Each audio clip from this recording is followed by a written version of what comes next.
CM Revanth Reddy ఉద్యమకారులకు ఇచ్చిన హామీని మరిచిపోయారని తెలంగాణ ఉద్యమకారుల కమిటీ రాష్ట్ర అధ్యక్షులు అంబటి శ్రీనివాస్ ధ్వజమెత్తారు.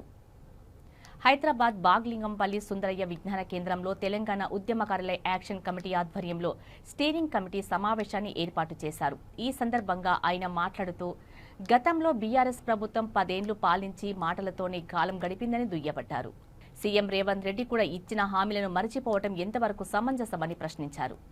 ఇప్పటికైనా సీఎం రేవంత్ రెడ్డి తక్షణమే ఇచ్చిన హామీలను నెరవేర్చాలని, లేని పక్షంలో గ్రామం నుండి రాష్ట్ర స్థాయి వరకు ఉధృతంగా ఆందోళన చేపడతామని హెచ్చరించారు.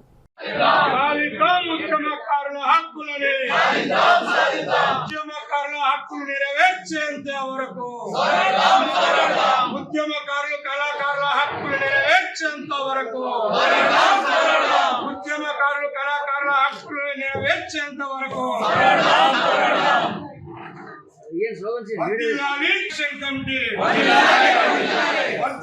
ఉద్యమకారుల జాయింట్ యాక్షన్ కమిటీ జోహార్ అమర వీరులకి, జోహార్ అమర వీరులకి.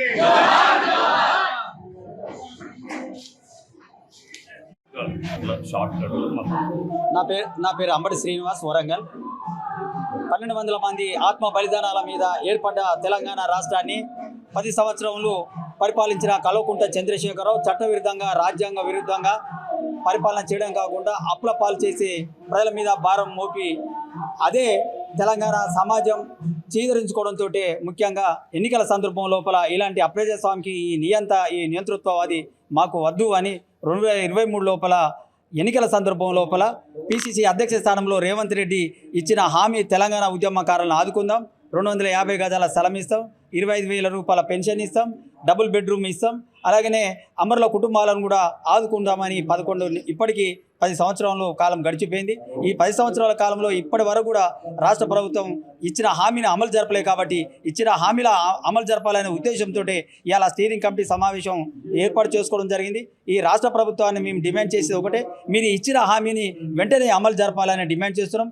లేని ఏళ్ళ తెలంగాణ ఉద్యమాన్ని ఏ రకంగా అయితే ఉధృతంగా గ్రామ స్థాయి నుంచి రాష్ట్ర స్థాయి వరకు తీసుకొచ్చినాం, అదే తరహాలో ఉద్యమాన్ని ఉధృతం చేసి మరోసారి ఈ రాష్ట్ర ప్రభుత్వాన్ని తెలియజేసి ఉద్యమకారుల ఆకాంక్షలను అమలు జరుపుకుందామని డిమాండ్ చేస్తున్నాం. ఈ రోజున దాదాపు 40 మంది ఈ సమావేశంలో ముఖ్యంగా ప్రతి జిల్లా నుంచి 1-2 వరకే రావాలని తెలియజేయడం జరిగింది. అందులో భాగంగానే 1-2 వరకే రావడం జరిగింది. ఈ సమావేశానికి అధ్యక్షత వహిస్తున్న అధ్యక్షుల వారికి మరియు సమావేశంలో పాల్గొన్న తెలంగాణ కాంగ్రెస్ పార్టీ ఎన్నికలకి ముందు ఉద్యమకారులకి ఏమైతే హామీలు ఇచ్చారో 250 గజాలు, అందులో ఇంటి నిర్మాణం కోసము దాదాపు 20 లక్షలు ఇస్తామని హామీ ఇచ్చారు. అట్లాగనే ఉద్యమకారుల తల్లిదండ్రులకి 25,000 రూపాయల పెన్షన్ ఇస్తామని కూడా హామీ ఇచ్చారు. ఆ 2 డిమాండ్స్ చేయమని అడుగుతున్నాం. సంవత్సర కాలం అయినప్పటికీ కూడా ఇంతవరకు అతి లేదు, గతి లేదు. ఉద్యమకారుల ఊసే లేదు. అమరవీరులను పలకరించినటువంటి దాఖలాలు లేవు, ఆధారాలు లేవు. కాబట్టి మీరు ఇచ్చినటువంటి ఆ హామీలతోనే మీరు ఇవాళ పవర్లోకి వచ్చారు. కాబట్టి ఆ హామీలు నిలబెట్టుకోవాలని చెప్పని మేము డిమాండ్ చేస్తున్నాం. అది.